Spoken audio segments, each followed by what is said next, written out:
Okay, let's get started. Um, Thanks everyone for joining us.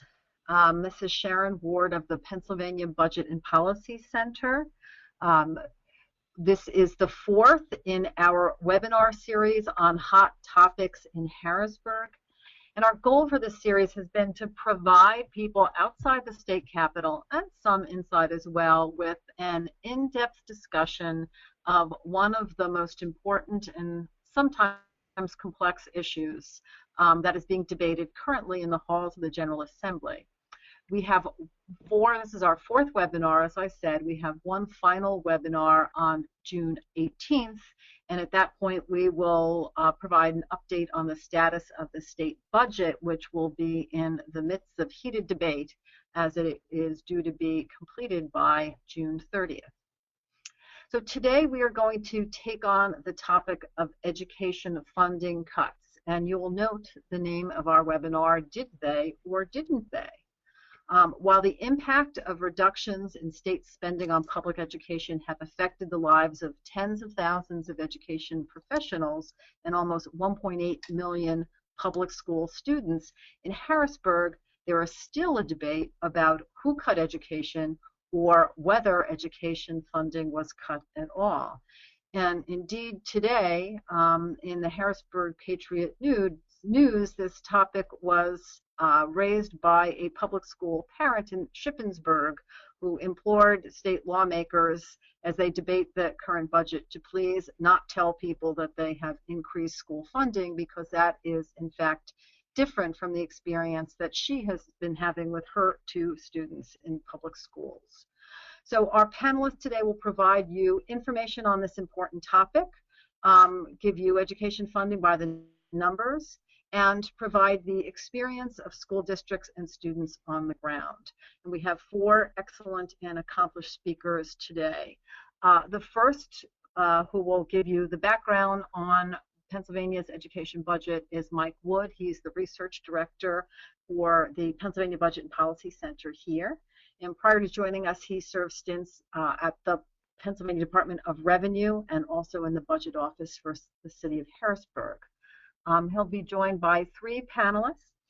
Jim Buckheit, who is the executive director of the Pennsylvania Association of School Administrators. He's held that position since 2009. Prior to that, Jim served as the executive director of the Pennsylvania State Board of Education and as executive director of the Department of Education's Bureau of School Services. He'll be joined by Beth Olanoff, who is the executive director of Pennsylvania League of Urban Schools, or PLUS, whose member school districts educate more than 25% of Pennsylvania's students. Beth has served as policy director in the Pennsylvania Department of Education and was an attorney in private practice for a number of years. And Kelli Thompson. Kelli is the government relations manager for Pennsylvania Partnerships for Children. She's held that position since 2008.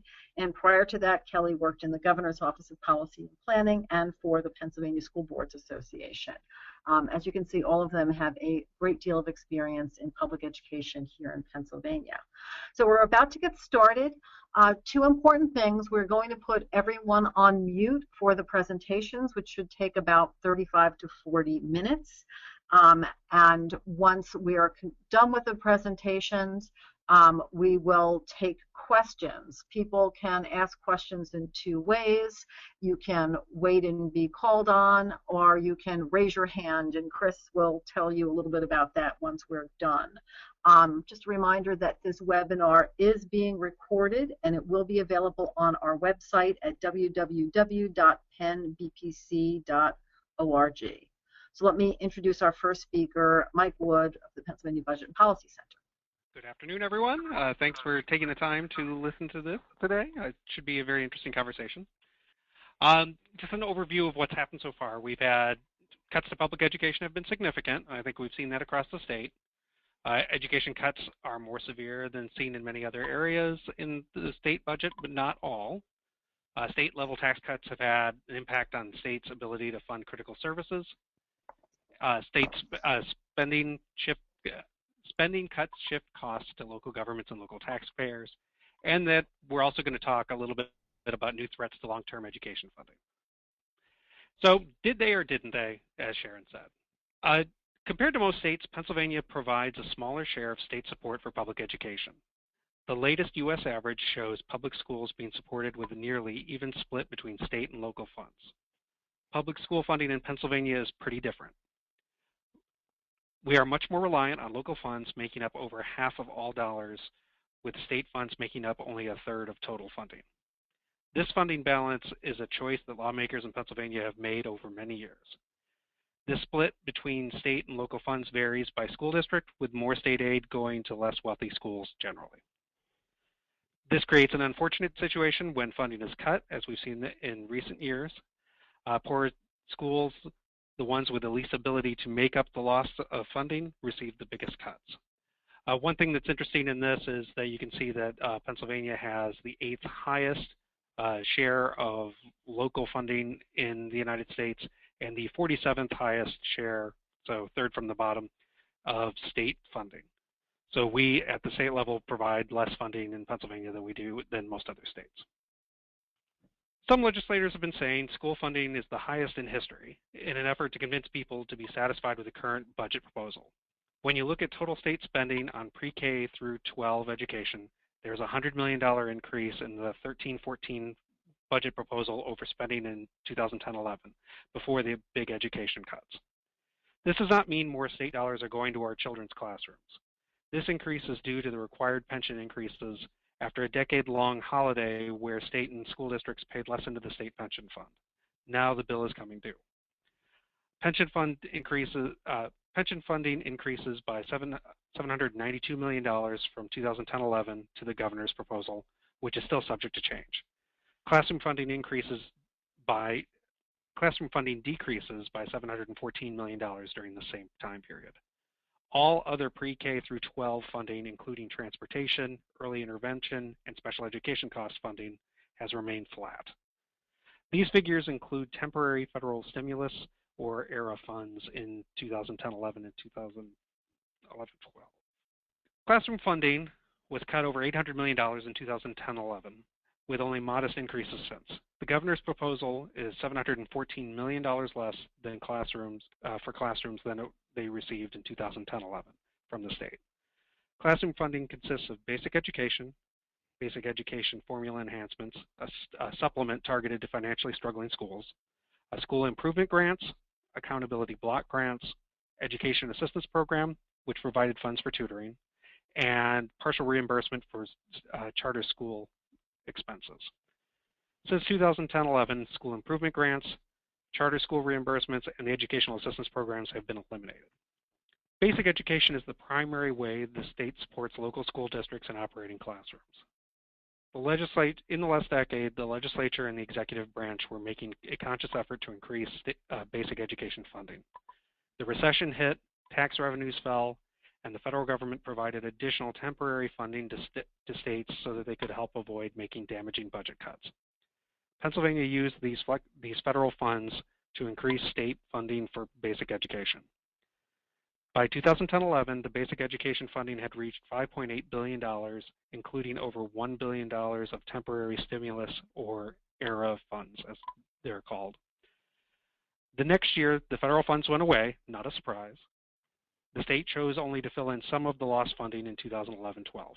The net result for schools was a cut of over $400 million in this one line item. The budget this year proposes an additional $90 million in basic education funding. This leaves us still lower than we were a few years ago. We hear lawmakers and the governor say that ERA funds were temporary and that it was irresponsible to expect them to be replaced with state dollars. However, ERA dollars were used exactly the same way for us to help pay for our state prison system.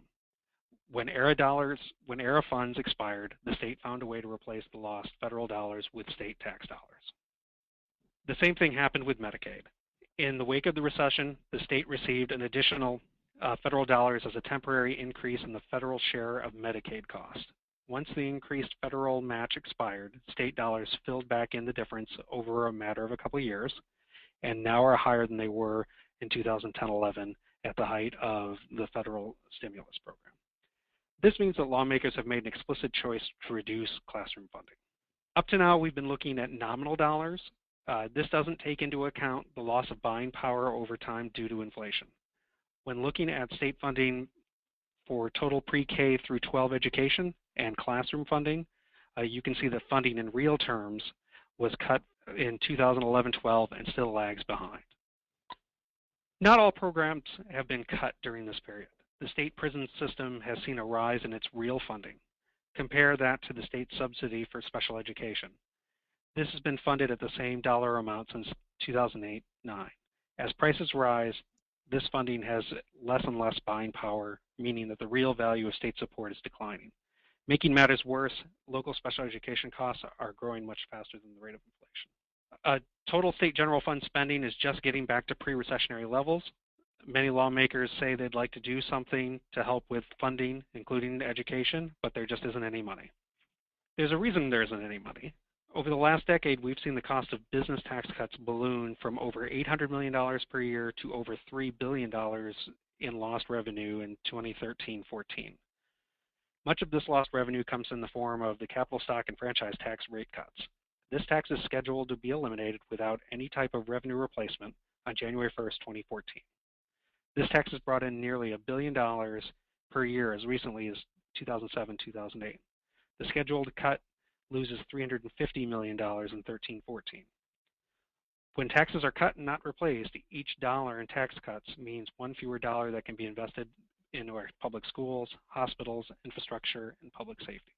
What do we have to show for these cuts?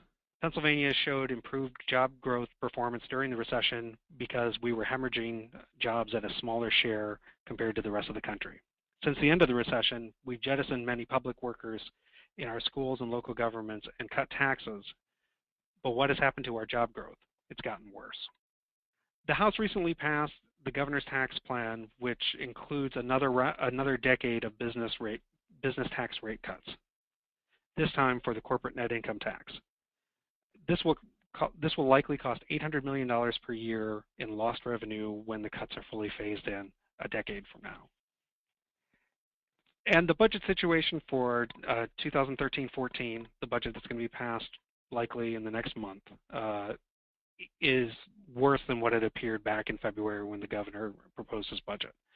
We've had about a $500 million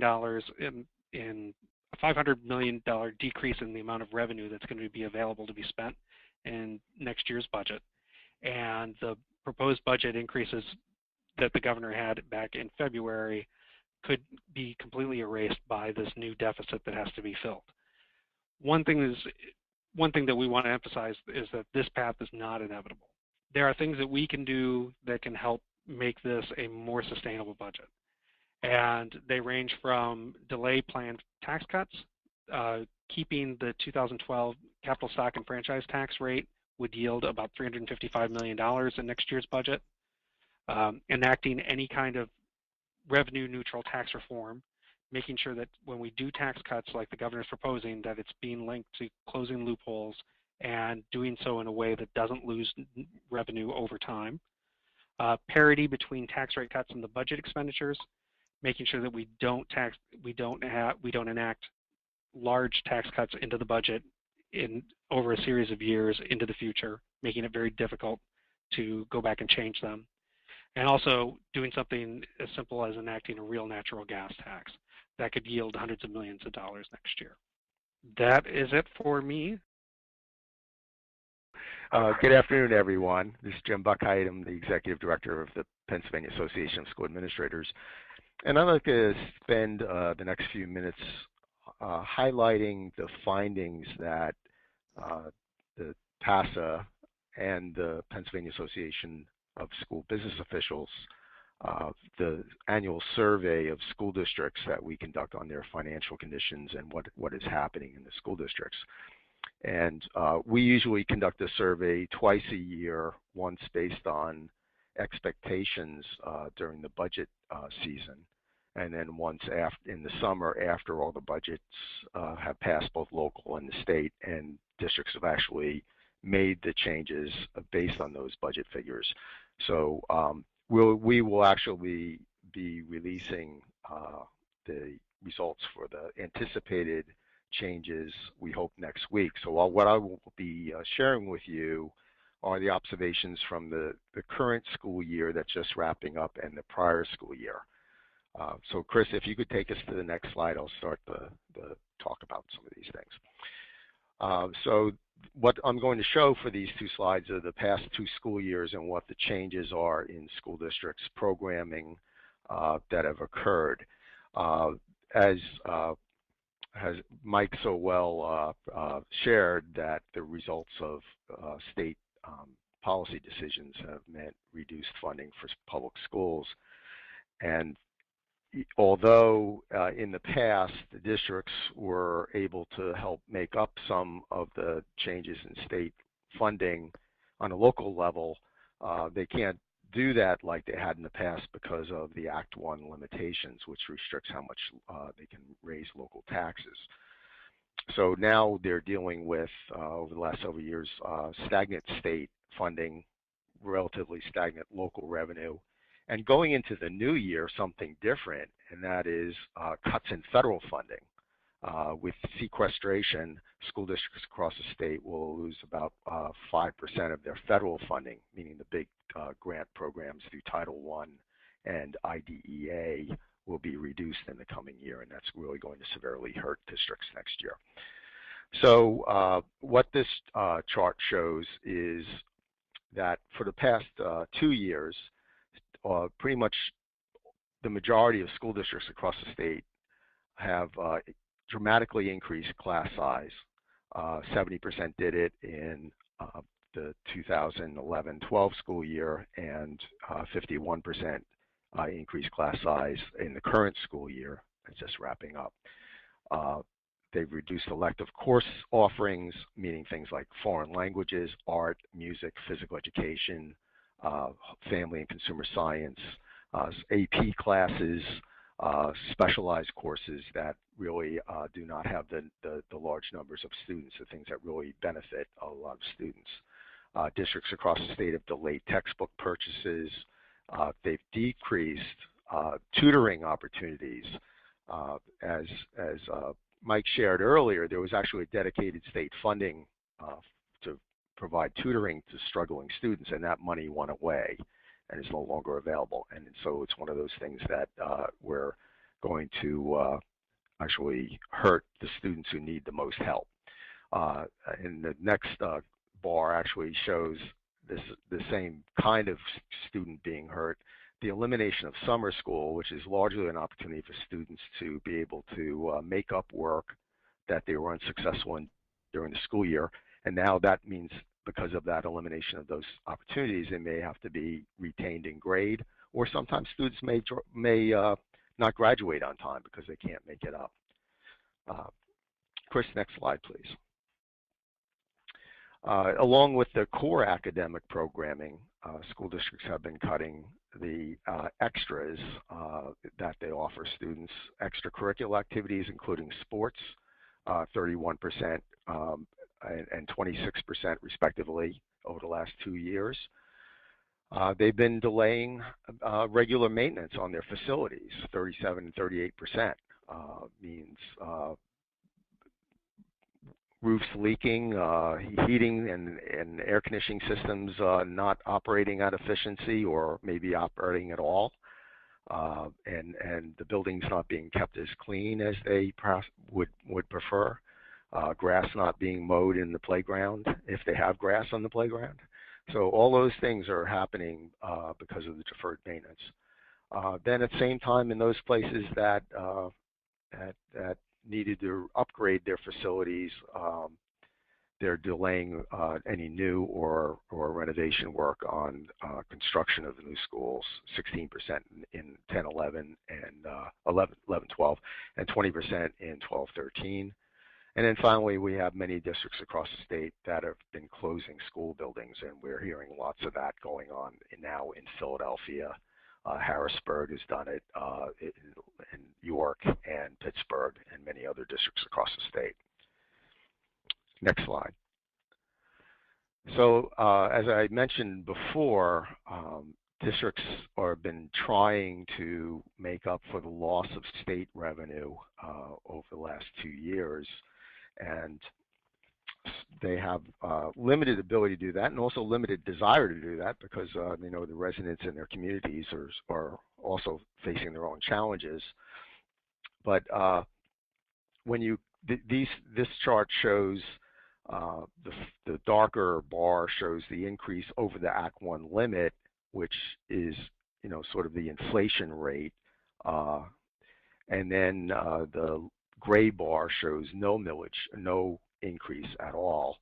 So when you actually combined the over the Act 1 limit, you see how it's increased over the last 4 years to about a quarter of the school districts going over the limit.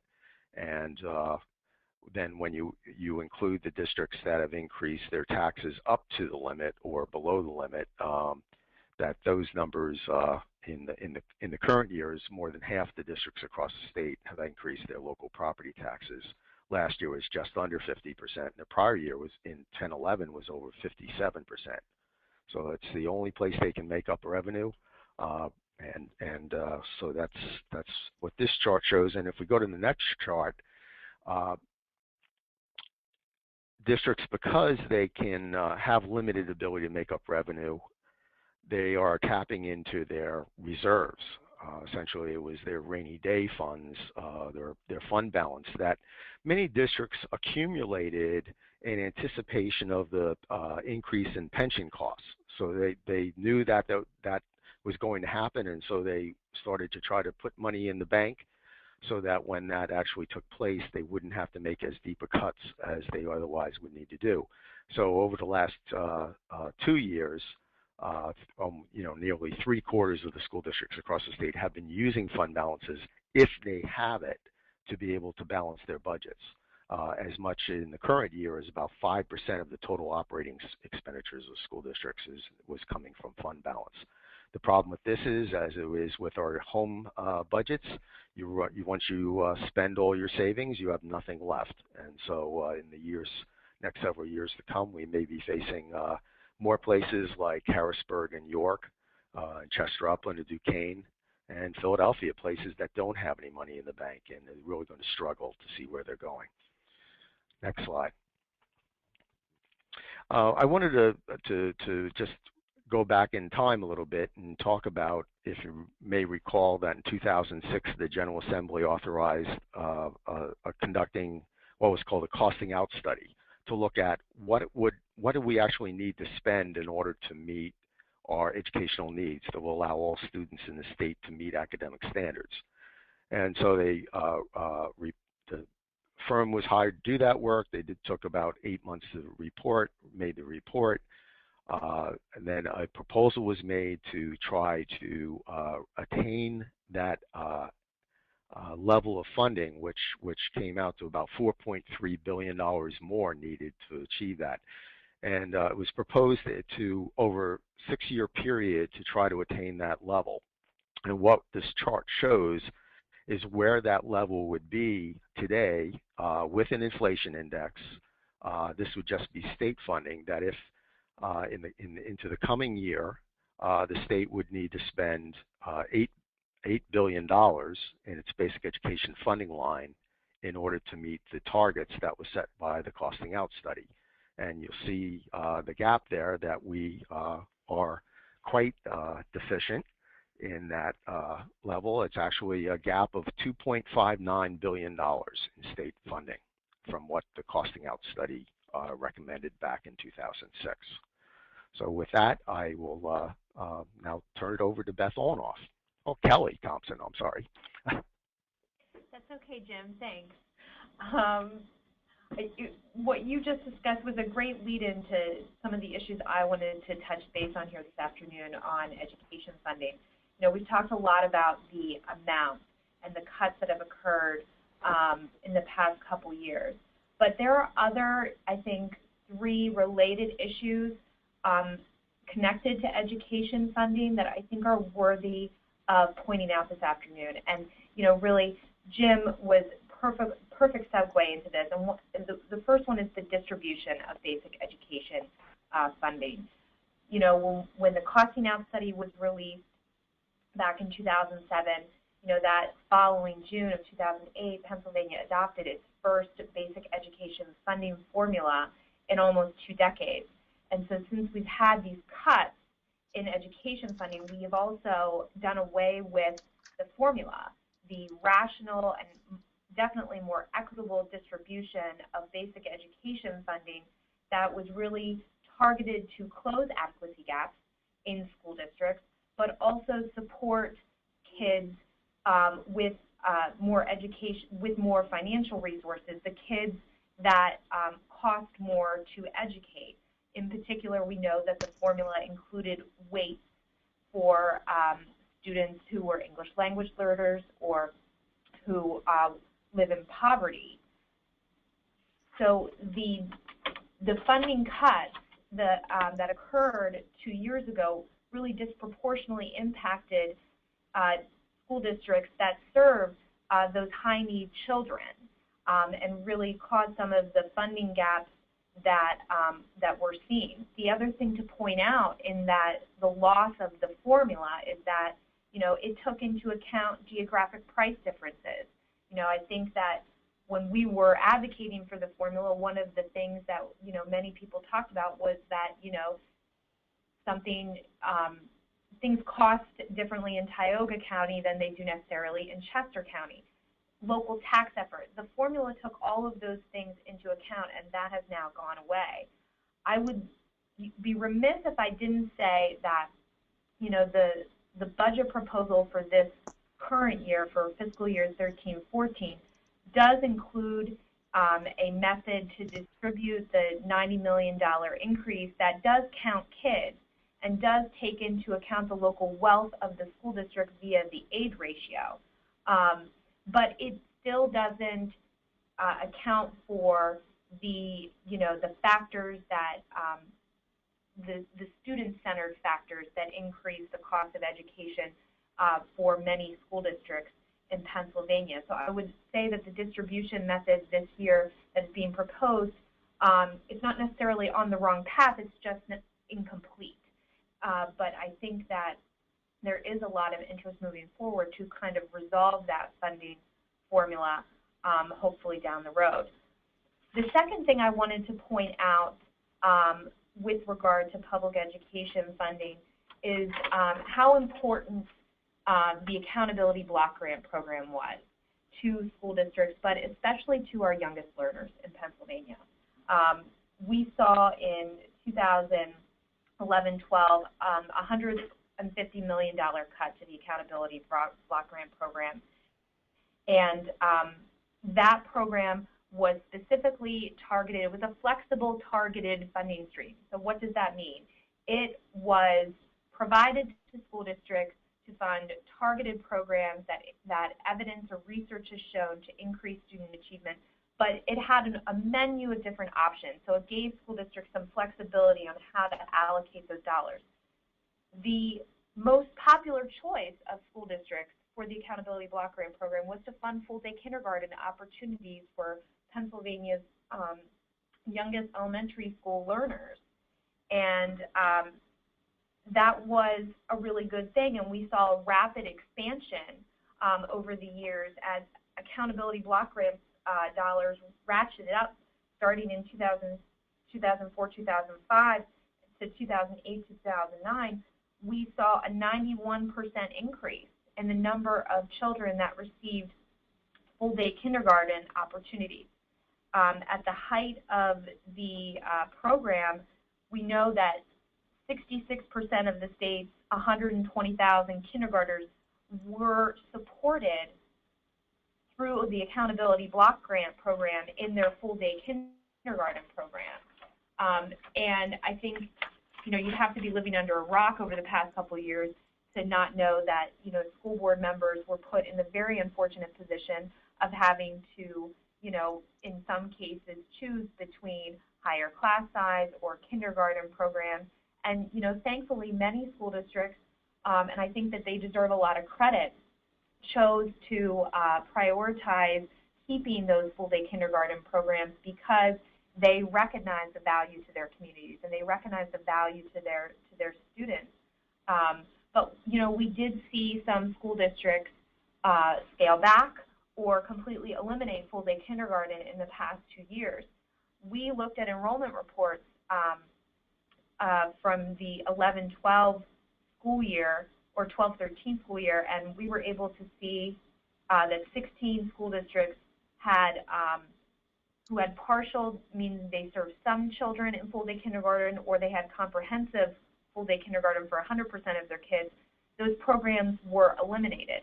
Just this past weekend, we're hearing right now that, you know, the East Pennsboro School District, which is just across the river from Harrisburg, is considering eliminating its full-day kindergarten program in part to close a budget gap. So these cuts to school districts, while they have been, you know, able to, as Jim alluded to, use their savings there to try and save programs, successful programs like full-day kindergarten, the $100 million in accountability block grant dollars remains inefficient to continue to support these student achievement strategies. But I would point out that the General Assembly is the body that has, you know, not allowed the program to be eliminated. It was completely on the chopping block in the past. The other issue that I would point out that surrounds public education funding is accountability. And that is not to mean accountability for, you know, investments related to test scores, but really accountability related to being able to demonstrate how the state investments through either the basic education subsidy, the accountability block grant program, whatever, are being used to increase student achievement, that are what programs they're being allocated to. It has always been very helpful to be able to say, you know, for example, in the accountability block grant program, when we used to have data on their program, to be able to say that it funded 80 kids in the, I don't know, the Allentown School District, or that's a bad example because Allentown doesn't have full-day kindergarten, or in the Lower Dauphin School District for full-day kindergarten. That was very helpful to policymakers because it made it very tangible and very real. And so one of the things that we've lost in the past couple of years that helped us advocate for more public education funding are those examples of what those state dollars were paying for, those success stories. They were vitally important in trying to advocate for more. And to, you know, my organization, Pennsylvania Partnerships for Children, that type of accountability is essential for the future in order to be able to advocate for substantial new dollars for public education as well. So I'll stop there, and Beth, you want to jump in? Sure. First, let me thank Sharon for hosting this webinar. Such an important subject, and thank both Jim and Kelli for their presentations. They've set up the issues very clearly. I just want to reinforce a couple of the things that both Jim and Kelli said to us. And one is the importance of the costing out study. We don't hear much about that because it was a couple years old and people challenged whether it was done well or whatever. But the important thing that the costing out study told us is that if we want to educate all the children in Pennsylvania to the same standards, the same high academic standards, then we have to spend resources accordingly. It's sort of like going into a car dealership and saying, well, I have $10,000 to spend, but I would like to get that Lexus over there. Well, the car salesman will laugh and say, if you only want to spend $10,000, you can't afford the Lexus. And that's sort of analogous to if you only want to spend a certain amount of dollars in education, you're not going to be able to get every child in Pennsylvania to graduate high school, college, and career ready. It didn't used to matter whether every child graduated college and career ready, because in the economy of not too long ago, there were family supporting jobs available for everybody, even those kids who graduated from high school with not exactly high school level skills. But the world has changed, and so what we're asking our school systems to do now is different from what we used to ask them to do. But if you look at the realities of the budget, you find that even though we know how to do it, we're not paying for it. So when we look specifically at the budget, the education budget, did they cut it or didn't they? We also have to look at of are we paying for what we want our school districts to produce? As Kelli said, the costing out study looked very specifically at the fact that some kids cost more to educate to higher standards than other kids. As Jim pointed out, poor districts, my urban districts, lost more money when the state cut back on state funding, frankly, because they were getting more money. And as he pointed out, some of those line items were very specifically targeted to poor districts, charter reimbursement, the tutoring money, and some aspects of the accountability block grant. So when those line items were cut altogether or reduced, the poorer districts lost more money on a per student basis than the wealthier districts. And of course, the third aspect of that is that the poorer districts are less able to make up the lost state funding than wealthier districts. So it seems like all around we have a situation that is exactly not conducive to helping school districts educate the poorest kids to high academic standards. One final point is that the legislature itself acknowledged the temporary nature of the federal funds. They acknowledged that that money was only temporary, but it was anticipated by the legislature that the Pennsylvania economy would rebound to such an extent that it would be able to backfill those lost federal dollars. And the proof of the pudding is that at the very time we were putting our money, federal stimulus money, into the education budget, the legislature was passing the funding formula that Kelli described and was intending to invest the state share of the dollars required by the costing out study over a period of 6 years. So when folks say, well, but the federal stimulus was only temporary and you should have anticipated the loss of those funds, the legislature did anticipate the loss of those funds, but anticipated the ability to replace them with state dollars. Now let me answer the question that Sharon specifically asked me to answer, which is what are the urban districts being required to do by the cuts in state funding? Well, some of this has been mentioned already. All of the districts have gone into their savings to the extent that they had them. And many of the savings have already been paid down to a zero balance, which means that this year when the big pension spike is coming due, they really don't have the money to do it other than going into school programming. As I said before, we know what schools and teachers need to do in order to help every child achieve at high standards. But the cuts that are being made necessary are exactly in those supplemental services that are needed for low-income children, English as a second language kids, to be successful. And those are extended learning time opportunities. Now that's just a fancy word for after-school tutoring or pull-out sessions for kids who are struggling, or summer school. Some children take a little longer to master the concepts that other children get more quickly. Certainly low-income children who have less resources at home and in their communities and in their own personal histories are going to need more time and more supports to reach the same academic standards that middle-class kids have. But even in middle-class communities, some kids take longer to master core competencies, and those kids need extra supports. Again, more one-on-one time with a teacher, after-school tutoring, summer school opportunities, online opportunities. These are the opportunities that are being cut as school districts are either laying off teachers directly or are not replacing teachers who are leaving through attrition, retirement, or whatever. As I was preparing for today, I spoke to a couple of my superintendents, and I had gone online. I'm not going to name names, but as I went online and I noticed that this particular school district was taking the position that they were not cutting programs. And I said to that superintendent, gee, how are you accomplishing that? He said, well, we're really not.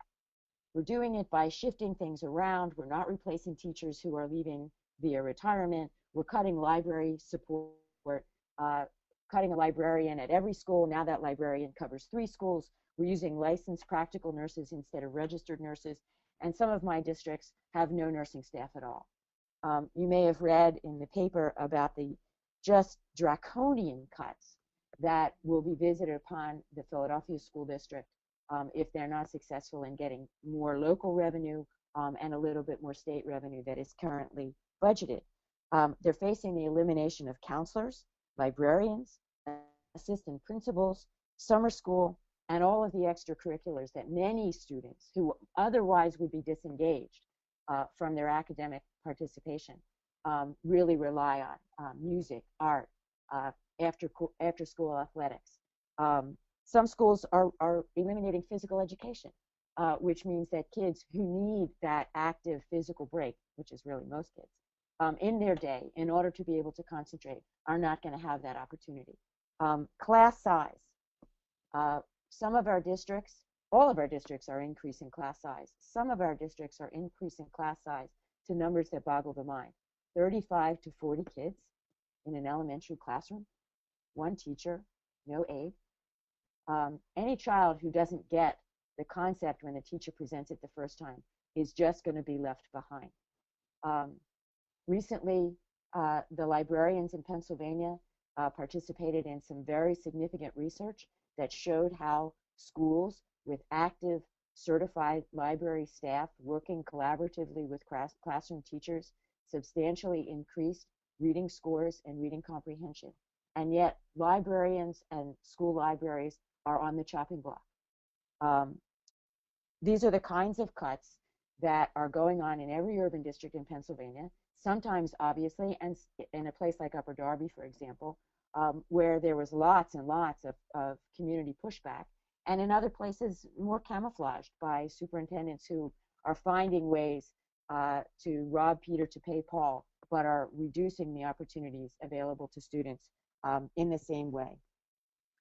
Again, teachers are being lost in every school district in Pennsylvania, and certainly in the urban districts. Class size is going up, electives are going down, and the last thing I'll leave you with is the reductions in the supports for students who need a little more instructional time are being cut so that kids who don't get it the first time are just going to be left behind. Thank you for your interest, and I think now we're going to be open for questions. Thank you very much, Beth, Kelly, Jim, and Mike for your great presentations. My name is Chris Lilienthal. I'm with the Pennsylvania Budget and Policy Center here, and I'm just here to help you ask questions. Okay, well, it looks like we have a written question here, and so I'll ask that. Does anyone have an estimate of how much taxes would have to be raised to fund the education funding gap?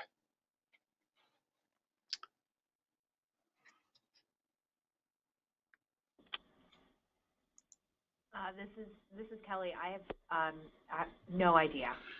And you know how much taxes? I mean, at the state level, are we talking, or if we're talking about the local level, or a combination? I have no idea. Well, we know the number. Yeah, we know the the gap. size of the gap. The size of the gap. It's 2.6 billion. Well, 2.6 billion on the state side. That's right. That's right. So we know that's how much money we need to spend if we want to meet the parameters of the costing out study. But it doesn't necessarily need to come from raising a specific tax, such as the personal income tax or the sales tax. As Sharon often says, budgets are about priorities, and this budget and this administration has reduced corporate taxes and business taxes. So if we didn't do some of that money could be available to go towards education. As Michael mentioned in his PowerPoint presentation, if we had a reasonable tax, like Texas, like Virginia, like other states that have Marcellus Shale opportunities, this governor has chosen not to tax Marcellus Shale. But we would be able to obtain revenue from sources such as that to fill in that approximately $2 billion that we were looking for the state share of the costing out study. This is Mike, and I was just going to say, if we did it specifically using the personal income tax, filling all $2.6 billion it would be around 0.8% increase in the personal income tax rate. Yeah, I think the important point, this is Sharon Ward, is that we could come very close to fully funding education at the costing out level and still have be tied for the lowest personal income tax in the nation of any state that has a personal income tax. So it's well within our means to do it. We have another question here. Helpful presentation, but what now? I am one of those school board members who works in one of those school districts where kids need more support. How can we educate our kids without the right supports? I think the answer is that first we have to educate our legislators about the long-term costs of not educating our kids. You simply can't educate your kids without more supports. Superintendents and school board members like yourself can continue to shift costs around and delay technology purchases or defer maintenance and do a lot of things in the short term to try and keep resources in the classroom. But in the long term, if we don't make the investments in our students, we will pay for it in a reduced standard of living and increased costs to society. The long-term economics of investing in education are just no-brainers. Kelli can back me up that high-quality early childhood education, and I don't mean just childcare, I mean high-quality early childhood education returns $7 to $17 for every single dollar invested. But that's a long-term investment window, and it's difficult for politicians to operate that way. So I think that the key answer is figuring out how to educate our legislators to understand some of the complexities of education funding and get them to be more realistic about the investment that they need to make in Pennsylvania's future. This is Kelli. I have two suggestions, and it's very much related to what Beth said. I do think that we have to, educate, your local legislators about the importance of education and what it means to long-term economic, impact of our state, and kids, and whatnot. But I also think that, as a school board member, you've had to make some really difficult choices in the past 2 years, and God knows they have not been easy. So I think, going to your legislators and say, having some sort of fact sheet or one-page summary, this is what we've done, and show how you guys have cut costs or reduced expenses to make up for the lost state funding. And, I would kind of pose the question to them, now what? Where else can I go? And show them, what your choices are next, because I don't think that legislators want to see these programs that we know work for kids go away. The other thing I would do is to try to figure out some sort of parent engagement strategy in your local school district to do the same thing. This is what we've had to do over the past 2 years to balance our budget and to really hold on to the programs that we know work for kids. But at this point, here are our choices. And enlist parents to help you. I mean, as a school board member, you can't do this alone. You have your team of your fellow school board members. You have your superintendent.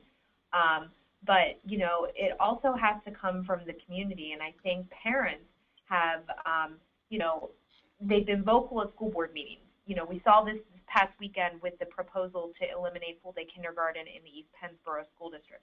But my thought when I read that article was, how many of them are going to their local House or Senate member and saying, how can you help me help this school district, keep this program, or increase funding for my local school district? There has to be that next step, and helping engage parents, I think, is one of the missing links. in school funding advocacy. Okay. We have another written question here. Does the budget have a disparate impact on special education students? Ooh, can I answer that? Ooh. Go right ahead, Beth. Special education funding hasn't been, from the state, hasn't been increased. It's been flat funded over the past 5 years. That doesn't, however, have a direct impact on individual special education students because a free and, I forget what FAPE stands for, appropriate education is a free and fair appropriate education, I think those are the words, is required by federal law.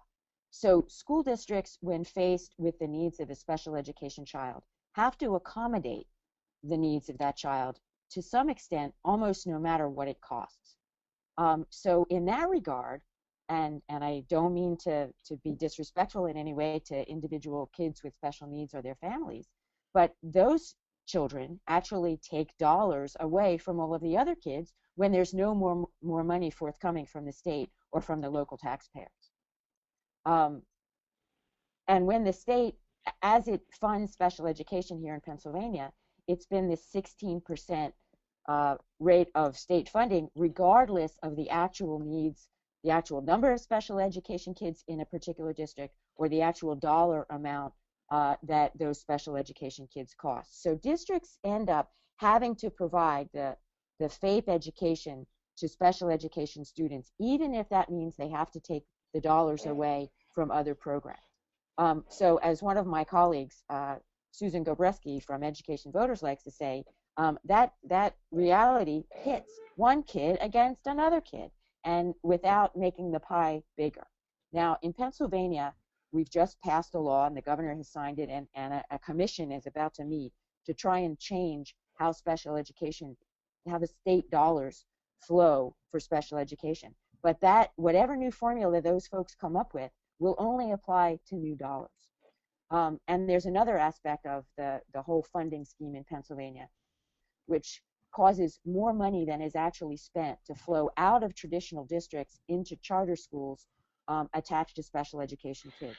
So there are a number of fixes that could be made in the funding scheme in Pennsylvania to make special education funding fairer and more equitable for all kids, while the needs of special education kids are still met. We have a question for Mike Wood. Mike, could you explain again just a little bit more about the capital stock and franchise tax rate and how that affects the revenue that is available for education and other priorities? Sure.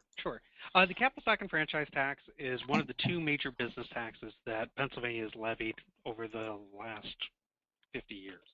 The capital stock and franchise tax actually goes back quite a bit further than that.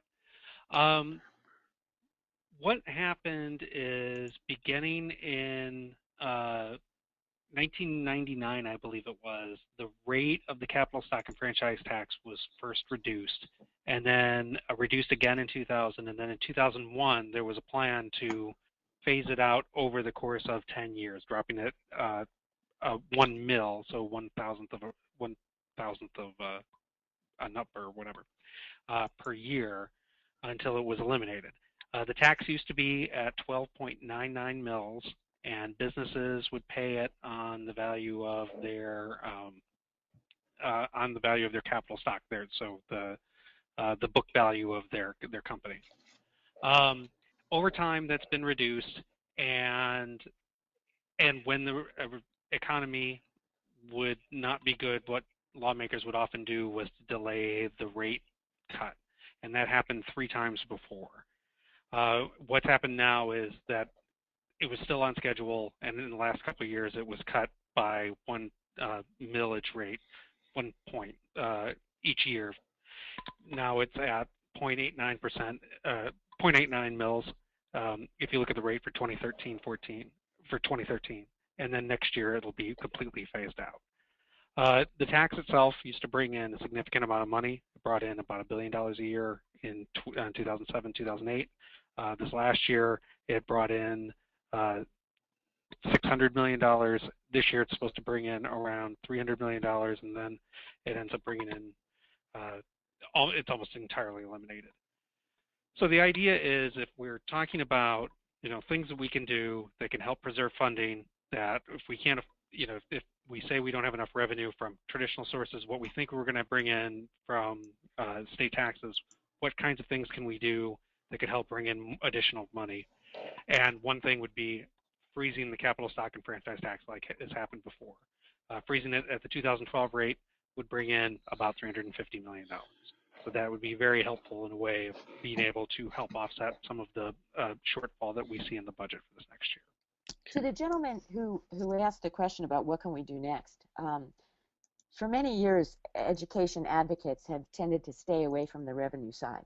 The thinking is that we're not going to get involved in how you raise the money.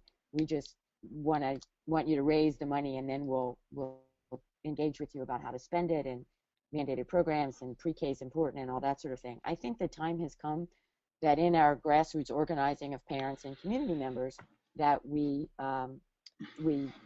move away from that strategy, and we give our constituencies some more assistance in saying to their legislators, don't allow the reduction in the capital stock and franchise tax, and we want you to tax Marcellus Shale. Be a little more or whatever, and be a little more aggressive with folks who are interested in education funding. Be a little more aggressive about what the revenue sources should be, and no longer give the legislature the discretion to figure it out themselves. Again, budgets are about priorities, and if the Pennsylvania legislature is enacting reductions in corporate taxes and then claiming poor that we can't fund our schools adequately, we have to call them on that. We are just about over the 5 o'clock point, but if our panelists would indulge one more question, there is an interesting question coming through about charter schools, and specifically charter school reimbursements that were cut. The question goes, my school district superintendent would like the restoration of the 40% reimbursement to districts that helps pay for students who are enrolled in charter schools.